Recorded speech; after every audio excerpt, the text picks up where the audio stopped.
9 मुद्दाएं अपेक्षित हैं बहुत स्ट्रांगली। वो 9 को मैंने एक चार्ट अभी तैयार किया है, मैं शाम को आपको दूंगा ताकि आपके पास वो रिकॉर्ड आ ही जाए। उन 9 के अलावा ये यहाँ 7 और एडिशन है जो मैंने आपको कही इन 16 की आप पूरी एक लिस्ट बना के रखी, ठीक है। तो ये 16 मुद्दा वही है जिनमें श्री महाप्रभु की दृष्टि से 9 अनिवार्य एस्पेक्ट शुद्धात्मवाद को समझने के लिए श्री महाप्रभु मान रहे हैं, इंडिस्पेंसिबल।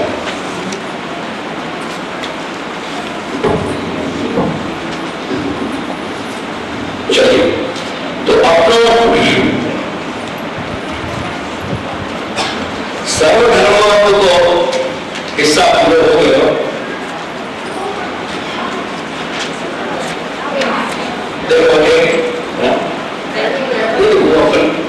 दूसरी आवाज डिस्ट्रैक्ट करनी हो गई,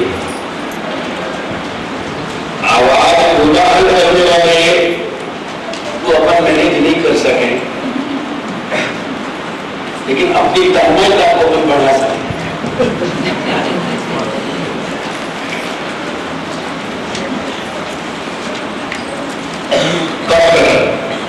बात पसंद आई?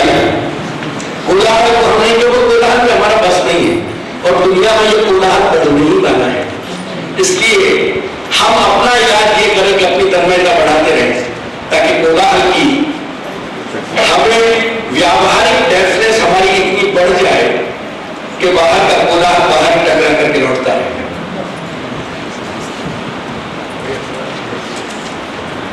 इसलिए कभी कभी वृद्धजन आके मुझसे कहते हैं कि अब दिखता नहीं है, सुनते नहीं, उनके बड़े भाग्यशाली हो। यही तो चाहिए और चाहिए क्या? हमें प्रपंच की विस्मृति होती रहे, हमने अपने आप को की नहीं। अब भगवान के बंदर से मैकेनिज्म कर रहा है, चला रहा है, और अगर कुछ प्रपंच की विस्मृति हो रही है उन्हें तो बहुत आनंद की बात। एक बहुत ऊंची कोटि के उदाहरण थे जटीपुरा में गोपीनाथ जी करके। मेरे बचपन में मैंने या ब्रज में पुष्टि मार्ग की 2-4 संत देखे, जिनके दर्शन किए मैंने। उन संतन में तो एक को गोपीनाथ जी थे, गोकुल में भी ऐसे 2-4 संत थे जो विदा हो गए। तो ऐसे जो लोग आते उनके मैं दर्शन करने जाता हूँ। यहाँ भी एक माजी दास रहती है, उनसे मिलने जाता तो गोपीनाथ जी की आंख में, दोनों आंखों में मोती आ गए थे, लेकिन उन्होंने अंत तक ऑपरेशन नहीं कराया और अंत तक ठाकुर जी की सेवा करी और बड़ी दीर्घायु होके गए और बिना नेत्र की ज्योति के श्रृंगार करते और ठाकुर जी की सेवा पूरी करते। ये बात मैं उनके परोक्ष में एज एन आई विटनेस तुमको दे रहे हूं। ये whether you are ready to believe or not, but this is my personal experience। और कभी मैं इनको एकाध बार मैंने कही, और युवा अवस्था की बात है मेरी, 16-17 वर्ष का होता जब मैं, आप क्यों ऑपरेशन नहीं कर रहा गोपीनाथ जी? तो मुझको एक दिन एकांत में अक्सर आके बैठते मेरे पास, जब जल्दीपुरा जाता हूँ तो रोज मेरे पास आते 1-2 घंटा। एक दिन उनको कही कि बाबा जहां में अपने ठाकुर जी विराज रहे हैं वहां में डॉक्टर जी के औजार चलेंगे तो कष्ट मेरी आंख को होगा तो मेरे ठाकुर जी को होगा। मेरे रोमांच हो गए, उन्हें प्रत्यक्ष बात कह रहे और अंत में चले गए वाले पूरी राजभोग की सेवा करके गए और अंत तक श्री ठाकुर जी के श्रृंगार और ठाकुर जी की पूरी रसोई और सेवा है।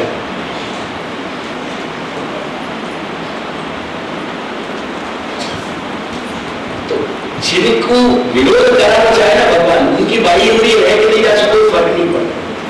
हमारे कामन में बड़े पूजा की जाती है, कामन की हमारी परंपरा के, उनकी आंखें नहीं गई थी लास्ट में। तो मैं पूरी डिटेल में नहीं जानूंगा, यानी ठाकुर जी जी के संबंधी डिटेल खोलनी नहीं चाहिए। तो लास्ट में वहां एक दमरा का विधान होता था, जब विधान में कटोरी बदलानी पड़ती थी तैर नहीं रख ठाकुर जी का रोकने के लिए। तो वो सब यानी वो प्रक्रिया करके मैं बाहर लौटे और वो बाहर बैठे रहते थे क्योंकि उनको आंख नहीं होती। बाहर सोचे कि बाबा आप कटोरी बदलाना भूल गए, बिलीव करोगे आप? विश्वास करो, एक अक्षर में आपसे हटा करके नहीं कहना। उन महापुरुष की स्मृति आज भी है। मैं बाहर निकला और निकलने में दो दीवारी में बैठे थे और दो दीवारी में बैठते बैठते लोग उनको मालूम नहीं कि मैं आ रहा हूं, तो उनको दिखते मुझे बाबा आपने आप पहननी नहीं बदलाई तेरा क्या करूंगा? मैं चमत्कार की बात नहीं कर रहे हूं, I am not talking about the magic. तो सब लोग मैजिक में विश्वास रखने वाले हो, ये तुम्हारी सबसे बड़ी कमी है। मैं जादू की बात नहीं कर रहा हूं, मैं महाप्रभु की वाणी से होते सिद्ध असर जो है की बात कर रहा हूं।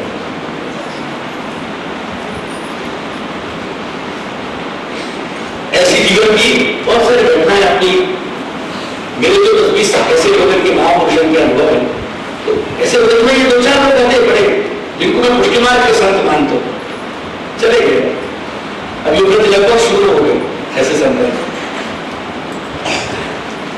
चलो तो अपन ने सर्वधर्म को एक पासा देख लिया। देखो यहाँ पे कल के जितने भी रेफरेंस होते हैं यहाँ पे इतना लिख लो तुम कि पहले अध्याय को तीसरा पाठ ब्रह्मसूत्रानुभाष्य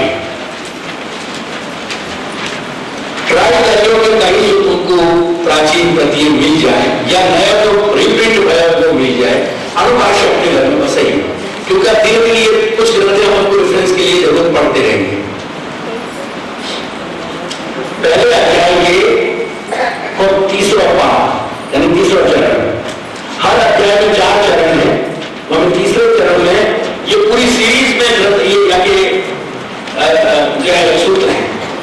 ये जो हमने कल कही ना, ये विधान प्राणभ्रत मुक्तो श्रव्य जगत कंपन करती आ જેટલા શબ્દો આવ્યા છે આ તમામ શબ્દો એક એક સૂત્ર માને છે।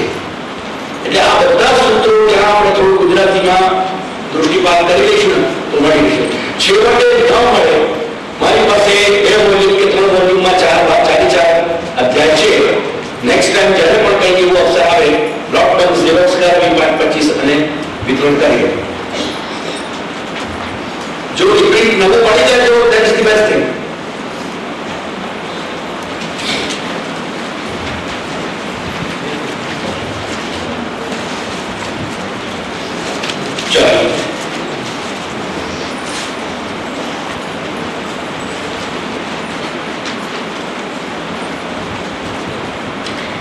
ये समर्पण और भक्ति की और ये सब बातें हैं ना, ये मैंने एक शेर बाबा को सुनाया तो ये सेवा के शब्दों में,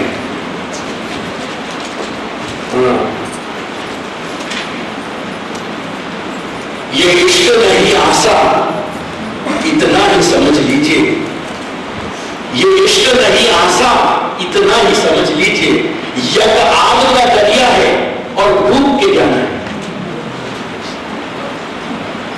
ये आग तो दरिया है और यहाँ पर ऊपर से नहीं निकलना है, यहाँ पर दूसरा हटा के जाना पड़ेगा अंदर। यदि पहले समर्पण से सेटलमेंट करो।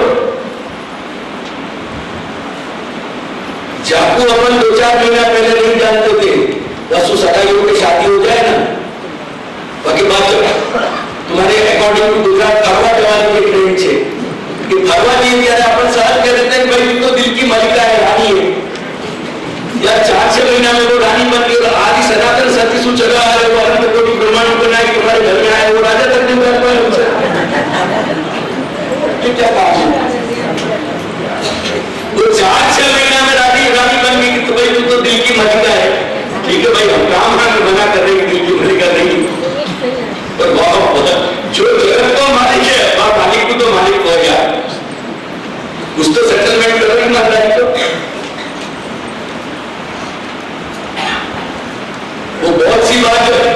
इश्यू पे डिबेट हो जाए ना, तो मैंने कई बार सोचो है व्यापारी को बात करते कि तुम्हें व्यापारी घटनी तो बात करो कम से कम, तो ऊपर कहवा मांगू છું કે બીજી વાત નથી જવાનું, પણ व्यापारी घटनी तो बात करो कम से कम।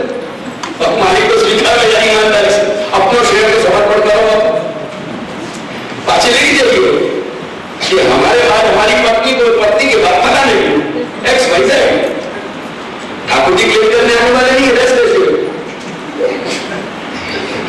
आपको तो ठाकुर जी के चौथे घर में दादाजी की तरफ से मैं आपको डॉक्यूमेंट कर दूं कि ठाकुर जी आप पे क्लेम नहीं करेंगे कोर्ट में पर इतना तो सेटलमेंट कर दिया सब ईमानदार समझ।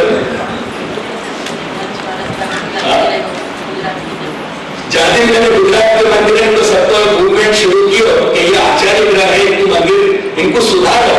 वादिन सबक में मुद्दा लिख के दिए थे और वह मुद्दा में लिखे तो पहले लिख लीजिए कि देवकीनंदन या देवकीनंदन के वंश वारिस धारक में हमें कोई हिस्सा नहीं है, तुम्हारे यहाँ की एक पैसा का अधिकार नहीं है, लिख लो पहले कॉन्स्टिट्यूशन में लखो कि જેનાથી તમને એવો ભેમ ના જાય કે આ બધા પરિવર્તન કરવાની વાત કેમ કરે છે સુરેશ બાવા, કે એવું તો નથી કે ત્રીજી પેઢી આ બધું હટકી જવાનું છે, બધું પચાઈ જવાનું છે, કશું નહીં પચાડો भैया, और तुम्हारा मैं भी लूंगा तो मुझको वैसे ही नहीं पचेगा तो तुमको ही मुबारक है, वो चाहिए नहीं मुझको मेरा स्वामी ये मालिक मेरे त्रिलोकी में जो विराज रहे नहीं है गादी पे, बाकी समर्थ चरण मुझको बाकी जो झूठन देने वालों में मुझको परमानंद है, मुझको अमृत है, अमृत में क्या सुधार स्वाद आएगा जो श्री दादाजी के मेरे या मालिक की झूठन में जो मुझको आनंद मिल रहे अमृत क्या थे।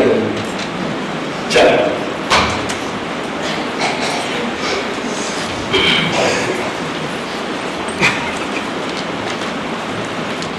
दुनिया में कितने देव जाने हैं ये मुझको मालूम नहीं है, मैंने मेरा एक देवता जाना ये विराट रहे हो और क्या की भाषा में जान रहे हो, तुमको बल्ले पढ़ रही है कि नहीं पढ़ रही है ये भी मुझको मालूम नहीं और मुझको जानना भी कम। Let's go.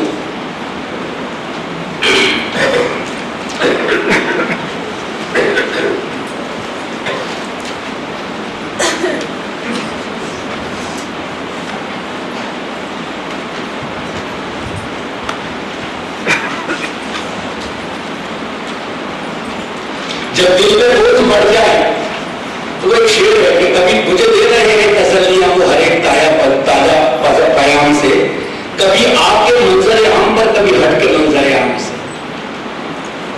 वो कह रहे शायद कह रहे तो वो दिल मेरे दिल को ठंडक देते ही है, कभी डायरेक्ट डायलॉग सुन और कभी इनडायरेक्ट डायलॉग सुन। तो आज दादाजी के दर्शन किए तो हर एक वस्त्र धरा रख के देना है और हर राम जो है फर्टिलिटी को है, शांति को।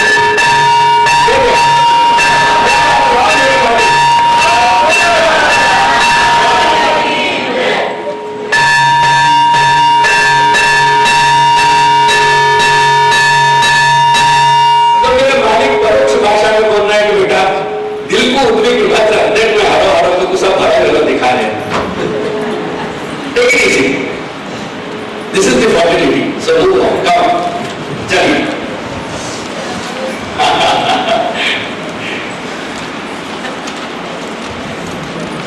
चपला कैसे पढ़े मुझे बताया? अपन घड़ी देख के तो नहीं बोल रहे। यही भाषा है। उनके आंगन में बैठ के अपन उनकी भाषा नहीं समझे, बस बड़ो दुर्भाग्य क्या हो। चल।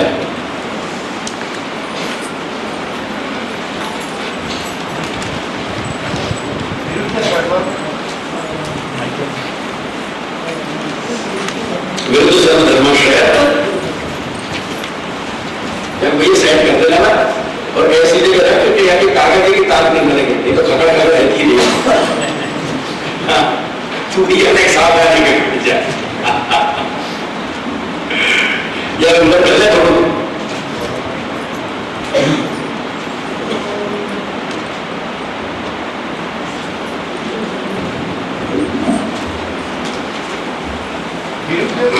विरुद्ध सर्व धर्माश्रय। दूसरा मुद्दा ब्रह्म परमात्मा केवल निर्धर्म निर्विशेष निर्गुण निराકાર છે એમ જે વાતની કલ્પના છે તેનાથી આ શ્રુતિ સ્મૃતિ પ્રતિપાદિત સકલ સ્વાભાવિક ધર્મનો અપલેપ થઈ શકે. અપલાપ એટલે એનો ડિનાયલ विषय अपना मतलब कैसे है, अनर्गल आलाप करना। बस इनको सीधो सीधो समझा दियो क्या हो जाना चाहिए।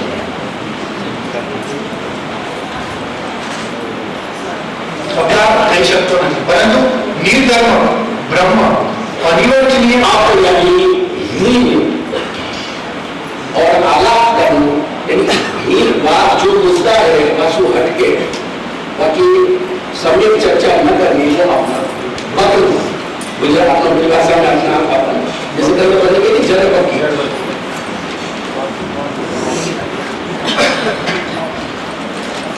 जरा पक्की बिल्कुल सही अनुमान है तो पंडित जी थोड़ा सटीक कर दो। चलो जरा पक्की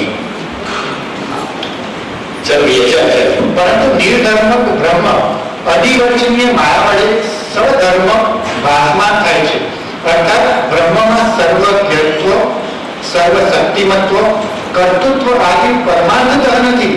આ માયાવાદનું વ્યૂ છે, શ્રી શંકરાચાર્યનું વ્યૂ છે। તે ધર્મનો માયા વડે આરોપ બ્રહ્મમાં થાય છે અને આવા માયા સબળ ઈશ્વરની ઉપાસના માયા શબ્દ એટલે ફોરએવર સમજી રાખો, માયાથી દુર્બળ પડે તો બ્રહ્મ શબ્દ એટલે દુર્બળ નથી સીધું તમારી સમજ માટે। માયા શબ્દ બ્રહ્મ એટલે માયાથી દુર્બળ પડે બ્રહ્મ એ ઈશ્વર।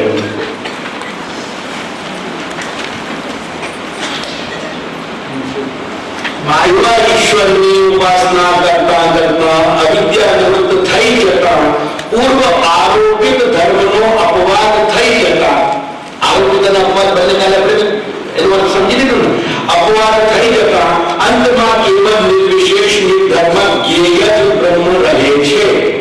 અહીંયા સુધીનું બધું જ મત માયાવાદનું છે। ચાલો એમ તે માયાવાદીને શ્રુતિના વાક્ય વગર જ પોતાના ઘરની કલ્પના કરવી પડે છે। બ્રહ્મ નિર્ગુણ છે પણ માયા સબલ, ઈશ્વર પરમાત્મા સગુણ છે।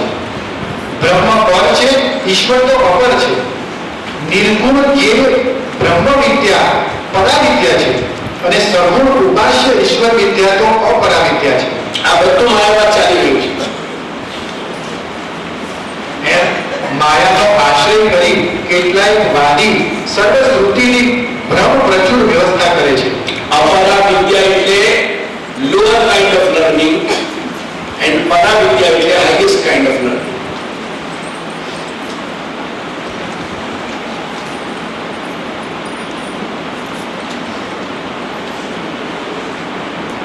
સર્વશ્રુતિની ભ્રમ જેનાથી પરમ સત્યનો બોધ થાય એ પરા વિદ્યા।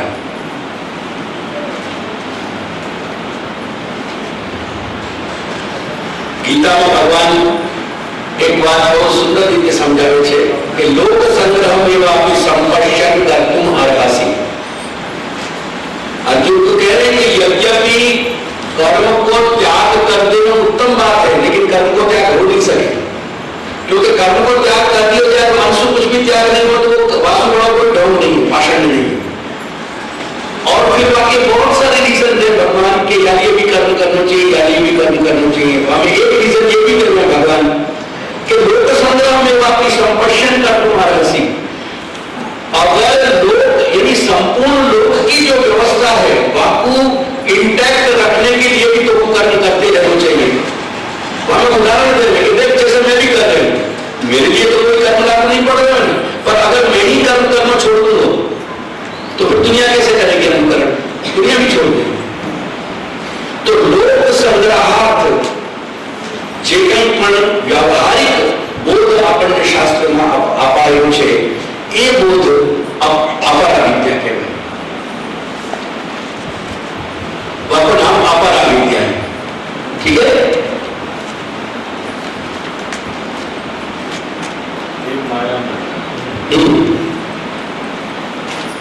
બ્રહ્મ પ્રચુર વ્યવસ્થા કરે છે। એમ નહીં કરતા શ્રીમદ ભાષ્યકાર ઉપર અહીં સુધી માયાવાદની વાત હતી। अब भाष्यकार એટલે શ્રી મહાપ્રભુ હવે એ શાસ્ત્રનું મત આપી રહ્યા છે। ભાષ્ય ભાષ્યકાર ઉભય વ્યપદેશાત્વથી ઉભય વ્યપદેશાત્તુ અહિકુંડલવત પ્રકાશ આશ્રયવત્વા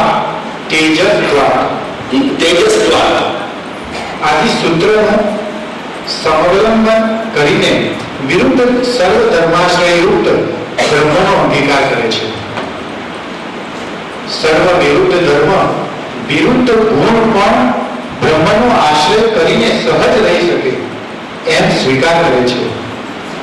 બ્રહ્મનું મહાત્મ્ય એવું અનવરુગ્રાહ્ય છે. બ્રહ્મ સર્વ ભવન સમર્થ છે. ઈચ્છા વડે લીલા કરતા બ્રહ્મ સર્વ થાય. માયાથી બ્રહ્મ ત્યાં તેવા ભાષે એમ નહીં. યતો વાચો નિવર્તન્તે અપ્રાપ્ય મનસા સહ ઇત્યાદિ વાક્યમાં ધર્મનો નિષેધ કરીને પુનઃ તે જ વાક્યમાં આનંદમ બ્રહ્મનો વિદ્વાન ન વિવેદી કુતશ્ચન ધર્મનું કથન કરે છે. માટે બ્રહ્મ પ્રાકૃત ધર્મ રહિત છે, અપ્રાકૃત સકલ ધર્મ વિશિષ્ટ છે. તત્વસૂત્રકાર પણ એ જ આશયથી પ્રાકૃતા એતાવત્ત્વમ હિ પ્રતિષેધતિ તતો બ્રવીતિ ચ ભૂયા ઇત્યાદિ સૂત્રો યોજે છે.